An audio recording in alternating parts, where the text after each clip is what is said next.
What is up, Scrub Fam? I'm back with a video because I made a Facebook post in Magic Boost Candy Shop posting to sell my cards, and everyone, of course, commented and was like, "Why are you selling your cards?" And then I went on to explain my reasons that I had for at this time wanting to sell a big portion of my collection, if not all my collection, to one lucky individual if you decide to purchase it. I highly recommend you do because it has the majority, if not all, the cards. So you should get it. And the main reason why is because the game itself right now it's not fun. And so when I say that, I'm not quitting the game. So you guys can rest assured, I'm not quitting Dragon Ball Super because I love the game. I love the community. It has great mechanics. I think it's really promising. But as of right now, I just want my money back. Not like I'm not going to be buying cards in the future or anything like that, but I just want all the money that I've invested so far back, and I want to be able to reinvest it how I choose. So I figured with this opportunity, I posted in the comment section of that post that I was going to do a 13 reasons why. And so what I thought I'd do is I'd bring up the 13 issues that I've had with the game since it started, since its inception. And so we're going to go over the 13 reasons why DBS, I believe, has gotten to this point and the issues that it has. And it's going to be some things that, you guys might disagree with, or you guys might have issues with, or, you have an opposing opinion. I think that's cool. That's great. I don't mind it. These are things that, my thoughts, my opinions, my philosophies, like, you don't have to believe them. You don't have to take them as your own. If you agree, great. Post in the comments. If you disagree, same thing. You can have a conversation about it. This isn't something where we have to be argumentative. So, anyway, let's go into 13 reasons why.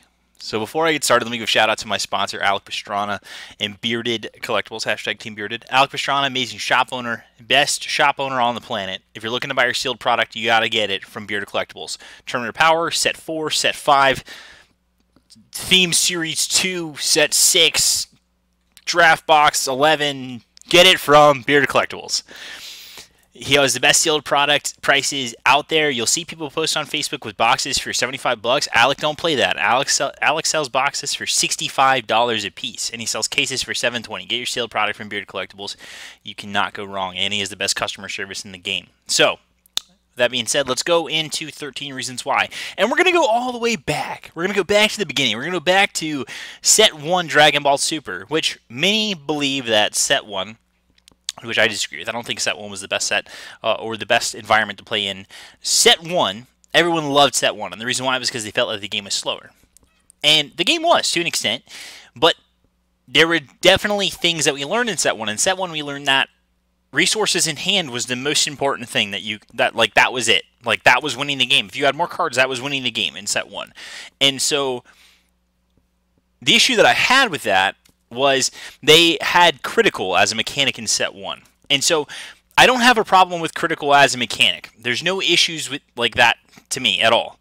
But what it does is it exposes your players to an experience that sets a bad precedent for the rest of the game, right? So right now, life doesn't matter unless you get down to 4 or 3 or 2. Like, life just doesn't matter. You don't care. You'll take the damage, and that's the reason why games end up getting so compressed. And if you combine that with the high-powered cards, that's why the game is so compressed. And so we've been conditioned that you want to awaken faster because cards are the most important thing you could have, right? And so in Set 1, they had critical, which critical was the ultimate resource denial because that was your main method of card draw unless you had a self-awakening leader. And in that set, there were only 2 self-awakening leaders, which were Ginyu, right, and Vegeta. So basically, right, realistically, there was only 2 playable leaders in that set, Ginyu or Vegeta. And Vegeta was better than Ginyu in Set 1 because Vegeta had access to critical every single turn, so you had card denial. And then when you had something such as like stalling people, which in Bandai, I'm pretty certain when they play tested the game and they brought this game up, they didn't do stalling. Stalling wasn't a thing they thought about or cared to. And so we then got into a place where best of 1 format was the preferred format because games took so long. Because if you were Vegeta, you wouldn't just attack every turn. You weren't an idiot. You would stall your opponent at 5 life. Right? And you would just whittle down the resources because they have to charge every turn. They have to play a card every turn to keep up on tempo. And then so you would just blow them out. Well, that set a bad precedent of things to come. And so I don't think critical as a mechanic belonged in Set 1. I think you could have seen it down the road as we got access to more resources or more ways for like self-awakening leaders or that kind of thing. And I also don't like that critical being established in set 1 was the only way, and still often is the only way, that you can play an aggressive strategy in this game where you can turn your leader sideways every single turn. Because the two aggressive leaders that have been the most successful are Master Saiyan and Vegeta. They both have critical. Like, why couldn't we focus on designing aggro decks that didn't have that? Like, why can't we just focus on building cards that just help aggro decks a little bit more? I mean, provide risk involved. Like, there's a risk to being an aggro deck, but you should make the reward also the same, as opposed to just having to rely on a critical mechanic in order to be able to do it. So that is reason number 1 on why we got here. Reason number 2. Perfect Force Cell. This card. So this card came in set 2, right? And set 2, I think, was one of the best formats in the game post-draft box. I think post-draft box, it was probably the most competitive format out there because we needed the existence of Mecha Frieza to help counterbalance the format. And so Perfect Force Cell came out, and if you look at the Hartford Regional, where it was its only win, was, you know, Cell and Cell Chain's only win, you know, and you had Androids continue to finish well, and Androids continues to be a strong deck. It's because you printed a card that in set 1 you taught us that having all the cards was the most important thing, and is the most important thing, and resources, that's the most important thing, right? So you then create a card that you do have to make some sort of choice when it comes to deck building, because you have to play all 4 3-drop cells, all 4 5-drop cells, X number 7-drop cells. You need to play 17s, 18s, cards to tutor them, cards to make sure you have Perfect Force Cell access like as soon as possible. But you create this card, and when you create it, you make it so when it comes down, your opponent has to discard down to 3 cards. So this is a card that you have to play against the entire game, right? And you have to make suboptimal plays in order to play around it, in which your opponent can just capitalize anyway, so it just forces you to play bad in a way. And then on top of that, it was so easy to do, right? 3 energy, and then you need absorb, which I think is it's a horrendous mechanic, because again, you just do things, right? You just do things that pay you. And I'm going to use that, I'm probably going to end up using that phrase a lot, but like, you just get paid. You play 3-drop cell, you evolve into 5-drop cell by putting a 17, kill a thing, draw a card. You just got paid for doing that. There was no risk involved, nothing. So having, you know, Union Absorb, and then having Perfect Force Cell and having access to it, and it was so easy to do, you know, it neutered a lot of the decks, and it neutered the format until Draftbox Frieza came out. And there was only one counter card in the entire game, which, you know, I'll be going over soon.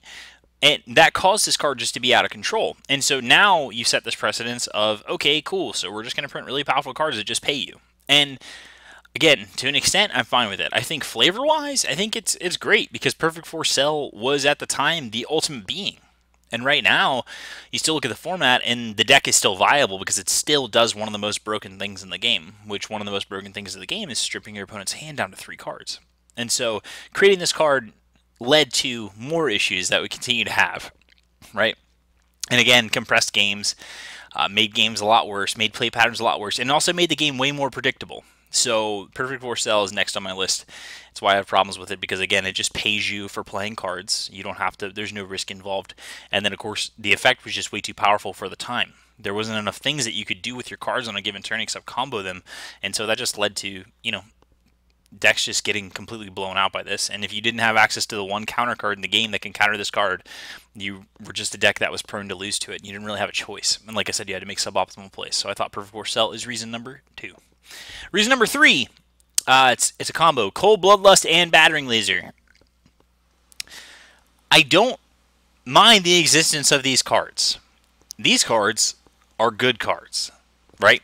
I think Cold Bloodlust and Battering Laser are set a precedent of cards that we want in this game. Not just in one color, though. I think every color should have access to, you know, something similar power level or something that's flavorful to the color, but you shouldn't just have one color having both. So right now, it's the only true counter and the only counter that are in the game, and they're both in the same exact color. That makes 0 sense. Like, I get it that it's on theme for what Bandai intended, but at the same time, it forced the metagame to get to a point where we got to, which was you had X deck. So whether if it was Vegeta or Soul Striker, which in set 2 format, it ended up being Soul Striker instead of Vegeta, and then Cell, and then Cold Bloodlust Leader, right? So the Cold Bloodlust Leader checked Cell. And then Soul Striker Goku had a good matchup against the Bloodlust Leader, who at the time was Ginyu, right? And so you only have one counter in the entire game. And so you created a triangle format on your own by doing two things. You printed Perfect Force Cell, right?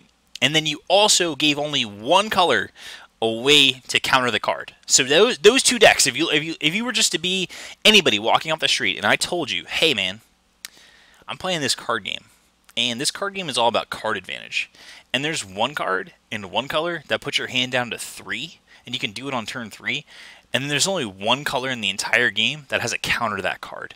What do you think the best decks in the game are?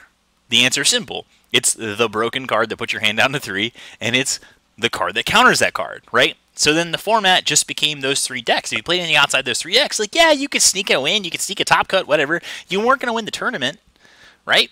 And so the format got limited. And so, again, I don't have an issue with Cold Bloodlust or Battering Laser. I think we need more of these cards, and I think we need cards that are flavorful for each color.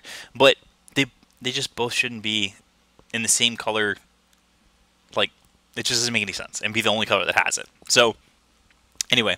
And post-Hartford, right, after Draftbox Frieza got, inserted into the format, the green version of Mecha Frieza was the best deck in the format, right? And people would disagree. They say, no, it was Soul Striker. No, Soul Striker was a good deck. Soul Striker was a 50-50 deck. 50-50, like, it was a mid-range deck. Like, it was true mid-range. It could win. It had tons of removal. But if you played against Mecha Frieza and they objection on turn 1, they were winning that game every single time. And the reason why it won was because it could tap on its turn and then still defend itself against Cell. So it could accrue resources, awaken, and it didn't care. So, again, Cold Bloodlust started to become the most powerful card. So now, going forward, that's the most powerful card, right? So, next, that was number 3. Next is number 4, which is Kale. Kale. This card, okay. So this card, again, it comes into that, it's that thought process again, like I said, where you just get paid, right? So, on turn 4, or turn 3, with objection-based decks, or the Mecha Frieza deck at the time, that was the most popular and the most dominant deck at the time, you get a 4-energy board wipe that has critical, and then when it swings, it draws a card. And it does, I will say this, I will give this to Bandai. It has a drawback, where the drawback is you have to kill something that costs, that has no cost, but you have to sack one of your own things, right? So, I think that, that started in a good direction, but I really would have liked to see them, instead of doing, you have to sack a thing, I would put the caveat of, you have to destroy one of your creatures that costs 3 or more.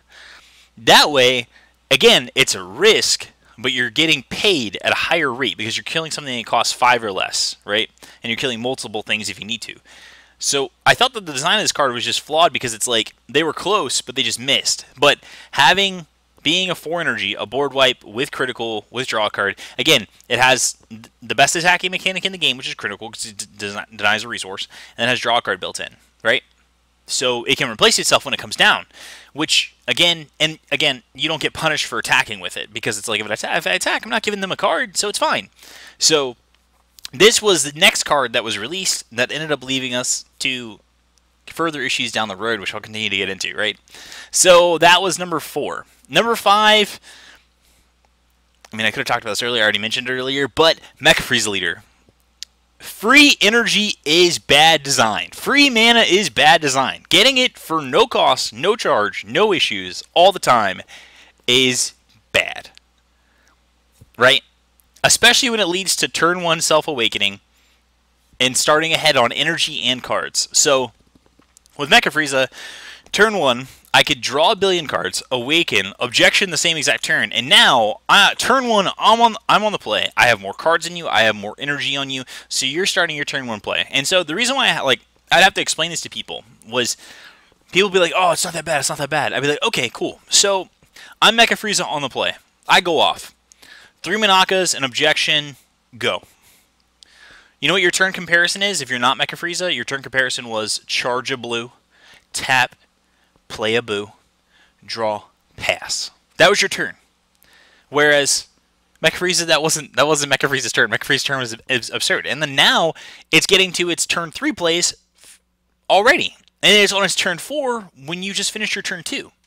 So now it's playing it's playing Kale on turn 4. I mean, it's playing Kale on its own turn 3, so it's way ahead of you, especially on the play in this game.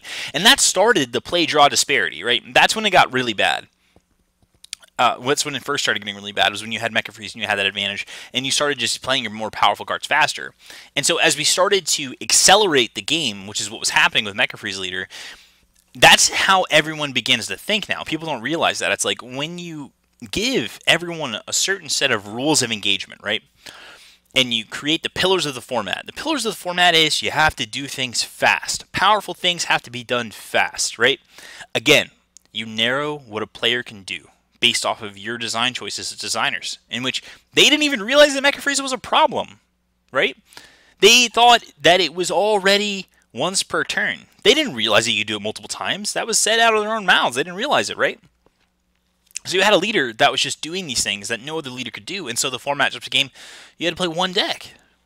If you didn't play that deck, yeah, you could top cut, but you probably weren't going to win the event because you were going up against a deck that just is going to do more powerful things faster than you. And that's what this game started to become. If you look at when Mecha Frieza got printed, it changed everyone's mindset. Everyone's mindset in deck building and everything. It all shifted. The paradigm shifted. We used to do things like play turn 2 objection, right? Like now we're back to that because we have a leader that kind of, you know, promotes it because it has the ability to draw cards naturally built in without having to do any sort of attacking, which doesn't make any sense. Bandai's weird. But we had a deck that just accelerated the game, right? And so Mecha Frieza is reason number 5, right? It's how the game is getting to where it is now, right? So next, reason number 6, Saiyan Teamwork Kaba. So this card, Kale was already great. You know what's better than a Kale that's already great is playing a 2-drop that synergizes with, that searches the top 10 cards of your deck and can either choose the Kale, or what this card can do is can put a second body on the table. So you're talking about 2 energy, 4 energy worth of battle cards on the field, and you drew a card because you took a life, right? So you didn't lose out on that exchange at all. Or you got a Kale, which you could cast on turn 3. Again, combine that with a leader that accelerated the pace of the game, and you're doing things, you're giving people things for free. You're doing things that just pay people when you play certain cards. And so this is a card that just further got us to that point. And so this wasn't the most broken deck of Mecha format in set 3. This was the second most broken deck, but it still set the stage for what's coming now and what's going to continue to come now. And this is, again, I know what Bandai was thinking when they made this. They're like, oh, Saiyan Teamwork Kaba, Caulifla, synergized with Broly. Broly Leader's going to have these cards, and we're going to make Broly Leader better. You know, but what they didn't do was actually do the intelligent thing, which was test with a certain card that they also made that set that happened to be yellow, was a super combo that was tutorable. Right? You see where I'm going here? They didn't test this card in a deck that could truly push it. And that's my problem with, you know, I'll get into the design stuff later, but that's my problem is they're not pushing their mechanics that they're making. So it's like they're not pushing their cards that they're making. And so when they don't do that and it gets to us, what do you think our first instinct is? We see something like, wow, that card is broken. Let's break it even more. Like, that's our instinct. That's our instinct. So it's like when Saiyan Teamwork Kaba came out, that's what everyone thought. Like, let's push this. It wasn't just, oh, man, I'm playing in my Broly deck. People did that week 1 when the set first dropped because they wanted to play Broly again. But week 2, nah, man, I'm off it. I'm going to play this for free and just get paid for it because I can, right? So that was number 6. Number 7, Planet Vegeta. This card, right? When this card released with Mecha Frieza Leader, it's still great now, don't get me wrong, but like when this card released, it's it's a demonic tutor because basically every card in the game is a Saiyan that costs 4 or less. So it's a demonic tutor, and you draw a card when you play it. So it's like 0 energy, draw a card, tutor.